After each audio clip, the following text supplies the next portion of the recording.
Hay dong Gistoni, dong Gistoni. Wa ko nalimot sa imong gibuhat ako kagabi dong Gistoni ay.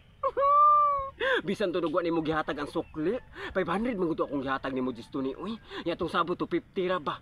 Pero okay ra uy kay grabe quality kay kamuda ay dong Gistoni. Wa jud ko ikamahay nga ikaw akong gipili Gistoni ay grabe. Gikilig gud kog maayo Gistoni, grabe ay. Super. Mas labaw pa sa 500 imong gihatag kalipay sa ako kagabi Gistoni ay lay.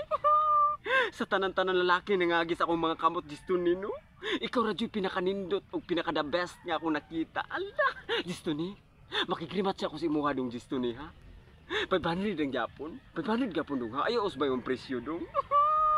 Makabuang man ka Gistoni. Uy, nabuang na jud ko nimo Gistoni ay once nakatilaw ko nimo ba. Ala, nagpangita na jud ko nimo dong Gistoni. Unsa ala nino kung magkalagyo ta Gistoni di siguro ko mabuhi dis kalibutan kung mawa ka sa kong life Gistoni ay. Guwapo naman jud nimo Gistoni. Uy, perfect kayo ka ay. Perfect kayo ka. I love you Gistoni.